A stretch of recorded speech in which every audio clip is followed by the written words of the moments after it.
Assalamualaikum warahmatullahi wabarakatuh. Selamat pagi, salam sejahtera buat kita semua. Pada kesempatan kali ini, kami dari kelompok 2 ingin mempresentasikan hasil diskusi kami yang berjudul Perencanaan dan Penganggaran Desa. Yang terhormat, dosen pengampu mata kuliah Akuntansi Keuangan Desa, Ibu Arini SEMAK AKCA, serta teman-teman perjuangan yang saya banggakan. Sebelum kami memulai presentasi pada kesempatan kali ini, izinkan kami memperkenalkan diri. Perkenalkan, saya Faizun sebagai moderator pada materi kali ini, dan rekan saya Nur Aini, Desti Dwi Putri, Nabila Utami, dan Nadira Khairani. Yang pertama yaitu ada Rencana Pembangunan Jangka Menengah Desa atau RPJM Desa. Rencana Pembangunan Jangka Menengah Desa atau RPJM Desa berdasarkan PP nomor 43 tahun 2014 ialah rencana kegiatan pembangunan desa untuk jangka waktu 6 tahun yang memuat visi dan misi kepala desa, arah kebijakan pembangunan desa, serta rencana kegiatan yang meliputi yang pertama penyelenggaraan pemerintahan desa, pelaksanaan pembangunan desa, pembinaan masyarakat desa, serta pemberdayaan masyarakat desa. Tujuan dari RPJM Desa menurut Ardi Hamzah 2015 yaitu mewujudkan perencanaan pembangunan dan sesuai dengan kebutuhan masyarakat dan keadaan setempat, lalu menciptakan rasa memiliki dan bertanggung jawab masyarakat terhadap program pembangunan di desa, lalu memelihara pengembangan desa hasil pembangunan di desa. Lalu ada menumbuh kembangkan dan mendorong peran serta masyarakat di dalam pembangunan desa. Lalu ada bidang kegiatan dari RPJM Desa. Yang pertama yaitu bidang penyelenggaraan pemerintahan desa, seperti penetapan penganggaran batas desa, pendataan desa, penyusunan tata ruang desa, penyelenggaraan musyawarah desa, pengelolaan informasi desa, penyelenggaraan perencanaan desa, penyelenggaraan evaluasi tingkat perkembangan pemerintah desa, serta penyelenggaraan kerjasama antar desa. Lalu yang terakhir ada pembangunan sarana dan prasarana kantor desa. Yang kedua yaitu bidang pelaksanaan pembangunan desa. Yang pertama pembangunan, pemanfaatan, dan pemeliharaan infrastruktur dan lingkungan desa seperti jalan pemukiman dan jalan desa. Lalu ada pembangunan sarana dan prasarana kesehatan seperti air bersih dan posyandu. Lalu ada pembangunan sarana prasarana pendidikan dan kebudayaan seperti kegiatan belajar masyarakat. Lalu pembangunan usaha ekonomi, produksi, dan sarana prasarana ekonomi seperti pembentukan dan pengembangan BUM desa. Lalu yang terakhir yaitu ada pelestarian lingkungan hidup seperti pemeliharaan hutan bakau dan pembersihan aliran air. Materi selanjutnya yaitu Rencana Kerja Pemerintah Desa atau RKP Desa. Nah, Rencana Kerja Pemerintah Desa atau RKP Desa merupakan penjabaran dari RPJM Desa untuk jangka waktu 1 tahun yang memuat kerangka ekonomi desa. Program prioritas pembangunan desa yaitu rencana kerja dan pendanaan. RKP Desa disusun oleh pemerintah desa sesuai dengan informasi dari pemerintah daerah, kabupaten, atau kota, berkaitan dengan pagu indikatif desa dan rencana kegiatan pemerintah daerah provinsi dan pemerintah daerah kabupaten atau kota. RKP Desa mulai disusun pada bulan Juli tahun berjalan dan ditetapkan paling lambat akhir bulan September tahun berjalan, yang selanjutnya menjadi dasar penetapan APBD Desa.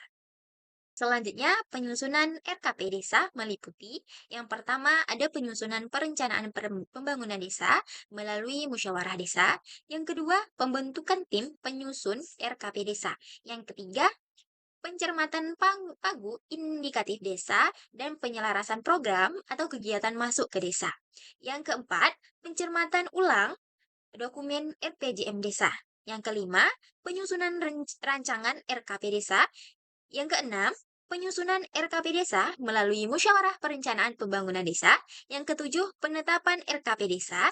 Yang kedelapan, perubahan RKP Desa. Yang terakhir, yaitu pengajuan daftar usulan RKP Desa. Anggaran Pendapatan dan Belanja Desa atau APBD Desa. Anggaran pendapatan dan belanja desa merupakan rencana keuangan tahunan pemerintah desa. APBD Desa merupakan dokumen formal hasil kesepakatan antara pemerintah desa dan Badan Permusyawaratan Desa yang berisi tentang belanja yang ditetapkan untuk melaksanakan kegiatan pemerintah desa selama 1 tahun dan sumber pendapatan yang diharapkan. Anggaran pendapatan dan belanja desa adalah instrumen penting dalam rangka mewujudkan tata kelola pemerintahan yang baik dalam pengelolaan pemerintah desa. Nah, selanjutnya fungsi APBD desa. Yang pertama, fungsi otoritas. Fungsi otorisasi, fungsi perencanaan, fungsi pengawasan, fungsi alokasi, fungsi distribusi, dan fungsi akuntabilitas. Struktur APBD Desa menurut Permendagri Nomor 113 Tahun 2014, APBD Desa terdiri dari pendapatan desa, belanja desa, dan pembiayaan desa. Pendapatan desa merupakan semua penerimaan uang melalui rekening desa yang merupakan hak desa dalam 1 tahun anggaran. Pendapatan desa terdiri dari yang pertama, pendapatan asli desa atau PA desa. Itu ada hasil usaha, hasil aset, swadaya, partisipasi, dan gotong royong. Lain-lain pendapatan asli desa. Nah, yang kedua ada pendapatan transfer dana desa, bagian dari hasil pajak daerah dan retribusi daerah, alokasi dana desa atau ADD, bantuan keuangan dari APBD provinsi, bantuan keuangan APBD kabupaten atau kota. Nah, yang ketiga pendapatan lain-lain, itu ada hibah dan sumbangan dari pihak ketiga yang tidak mengikat dan lain-lain pendapatan desa yang sah. Dana desa menurut UU Nomor 60 Tahun 2014 adalah dana yang bersumber dari APBN yang diperuntukkan bagi desa dan ditransfer melalui APBD kabupaten kota. Dana desa digunakan untuk 1. Penyelenggaraan pemerintahan, 2. Pelaksanaan pembangunan, 3. Pembinaan kemasyarakatan, 4. Pemberdayaan masyarakat.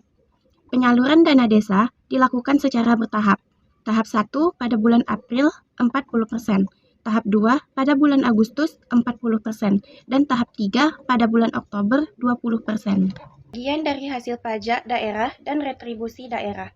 Menurut PP nomor 43 tahun 2014, pemerintah kabupaten kota mengalokasikan bagian dari hasil pajak dan retribusi daerah kepada desa paling sedikit 10% dari realisasi penerimaan. Pembagiannya 60% dibagi merata kepada seluruh desa, 40% dibagi proporsional berdasarkan realisasi penerimaan pajak dan retribusi dari masing-masing desa. Alokasi dana desa atau ADD. ADD adalah dana perimbangan yang diterima kabupaten atau kota dalam APBD setelah dikurangi dana alokasi khusus atau DAK. ADD dialokasikan paling sedikit 10% dari dana perimbangan yang diterima kabupaten atau kota. Pengalokasian ADD mempertimbangkan yang pertama yaitu kebutuhan penghasilan tetap kepala desa dan perangkat desa. Yang kedua, jumlah penduduk desa. Yang ketiga, angka kemiskinan desa. Yang keempat, luas wilayah desa. Yang kelima, tingkat kesulitan geografis desa. Selanjutnya yaitu belanja desa. Belanja desa meliputi semua pengeluaran dari rekening desa yang merupakan kewajiban desa dalam 1 tahun anggaran. Klasifikasi belanja desa, yang pertama yaitu adalah penyelenggaraan pemerintahan desa. Yang kedua, pelaksanaan pembangunan desa. Yang ketiga, pembinaan kemasyarakatan desa. Yang keempat, pemberdayaan masyarakat desa. Yang kelima, belanja tak terduga. Selanjutnya adalah bantuan keuangan dari APBD provinsi dan kabupaten atau kota. Pemerintah provinsi dan kabupaten atau kota dapat memberikan bantuan keuangan kepada desa yang bersumber dari APBD. Bantuan keuangan terdiri dari yang pertama yaitu bantuan umum, adalah penggunaan yang diserahkan kepada desa. Yang kedua, bantuan khusus, yaitu penggunaan ditetapkan oleh pemerintah pemberi bantuan. Selanjutnya yaitu ketentuan belanja desa. Yang pertama, paling sedikit 70% digunakan untuk penyelenggaraan pemerintahan desa, pembangunan desa, dan pembinaan kemasyarakatan desa, dan pemberdayaan masyarakat desa. Yang kedua, paling banyak 30% digunakan untuk yang pertama, penghasilan tetap dan tunjangan kepala desa dan perangkat desa. Yang kedua, operasional pemerintahan desa. Yang ketiga, tunjangan dan operasional PBD. Yang keempat, intensif rukun tetangga dan rukun warga. Kesimpulan dari presentasi pada kali ini yaitu perencanaan dan penganggaran desa merupakan proses penting dalam tata kelola pemerintahan desa yang partisipatif dan cara penyusunan RKP desa dilakukan, yaitu dapat mengetahui pengertian APB desa serta proses penyusunannya, dapat memberikan contoh format APB desa, perencana pembangunan desa didasarkan pada 3 dokumen utama yaitu RPJM desa, RKP desa, dan APBD desa yang saling berkaitan. RPJM desa merupakan rencana pembangunan desa untuk jangka waktu 6 tahun, RKP desa merupakan penjabaran tahunan dari RPJM desa, sedangkan APB desa merupakan rencana keuangan tahunan desa. Sekian dari presentasi kami, mohon maaf apabila ada salah dalam penyampaian. Kurang dan lebih kami mohon maaf. Wassalamualaikum warahmatullahi wabarakatuh.